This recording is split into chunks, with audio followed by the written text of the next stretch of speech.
आणि आता यावर्षी जी 2026 जिल्हा परिषद निवडणूक आहे,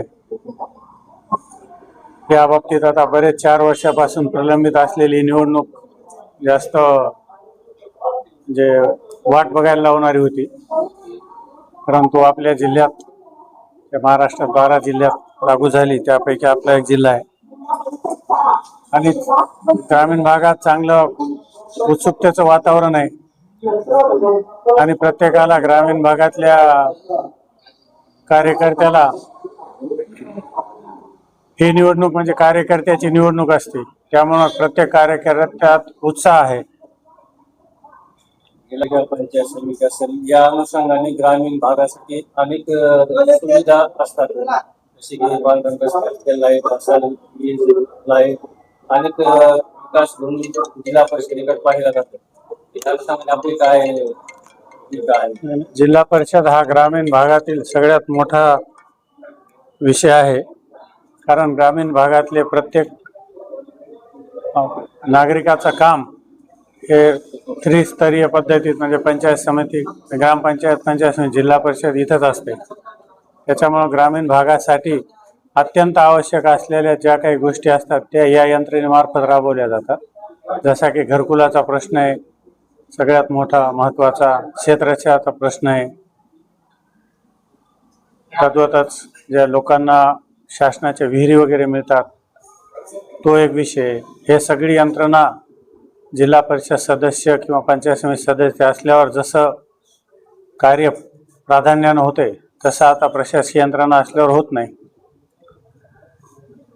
झरी जिल्हा परिषदच्या सर्कलमध्ये किंवा मी झरीला सरपंच झाल्यापासून मी 20 ते 20 किलोमीटरचे जवळपास रस्ते मंजूर करून आणलेले आणि त्याचे कामं पण चालू आहेत.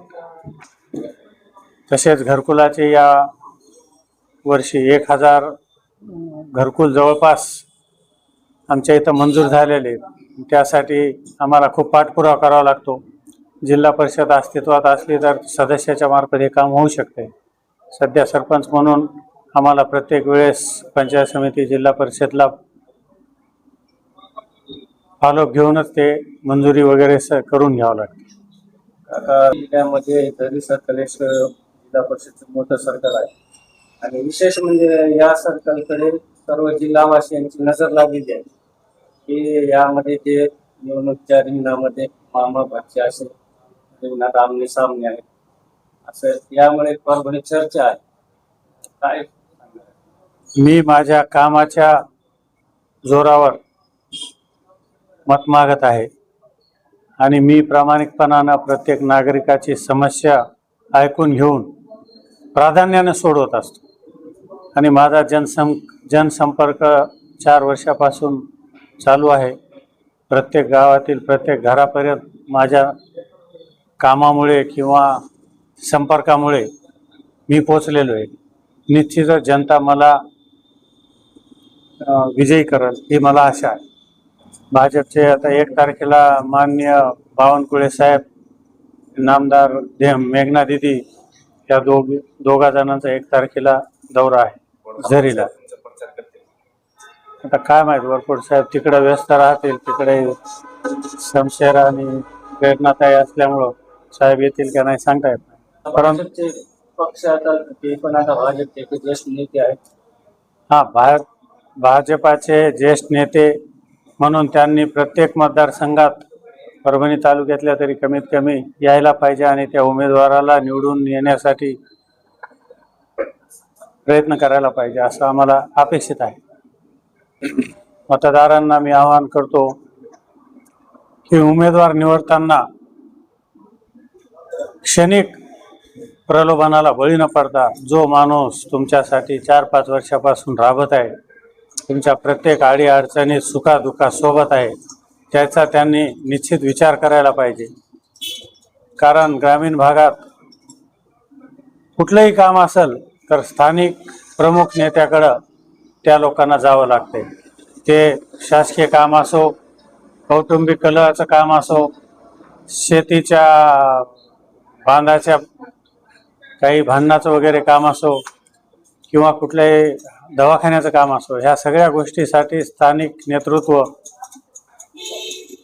त्यांना अपेक्षित असतं आणि त्या कामाचा मी ज्या त्यांना अपेक्षा असतात ते काम मी पूर्णपणे करण्याचा 4 वर्षापासून प्रयत्न करत आलेलो आहे. त्यामुळं मला माझ्या जनतेवर विश्वास आहे की मी केलेली कामाची पावती म्हणून ते निश्चितच माझा विचार प्राधान्यानं करते. आपल्या कोण आहे का? माझ्यासोबत डॉक्टर प्रमोद गायकवाड म्हणून आहेत. त्यांची पण समाजसेवा चांगली असते. आणि साडेगावमधून नंदाताई उत्तमराव देवडे म्हणून आहेत. तर उत्तमराव देवडे म्हणजे एक प्रामाणिक आणि सच्चा आणि रस्त्यातला कार्यकर्ता आहे. त्यामुळं आम्हाला साडेगावमधूनही अतिशय भरघोस प्रतिसाद मिळत आहे.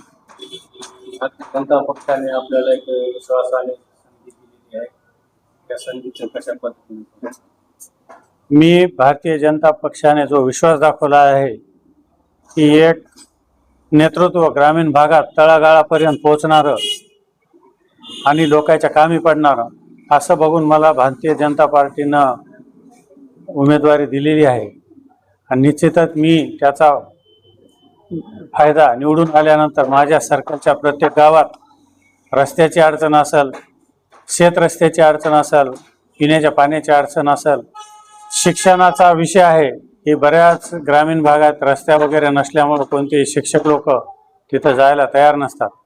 परंतु मी माझ्या सर्कलमध्ये निश्चितच शिक्षण, आरोग्य, पाणी आणि शेतरस्ते यावर काम करून माझ्या सर्कलचा पूर्ण परिसराचा मी कायापालट करेल एवढा मला विश्वास आहे.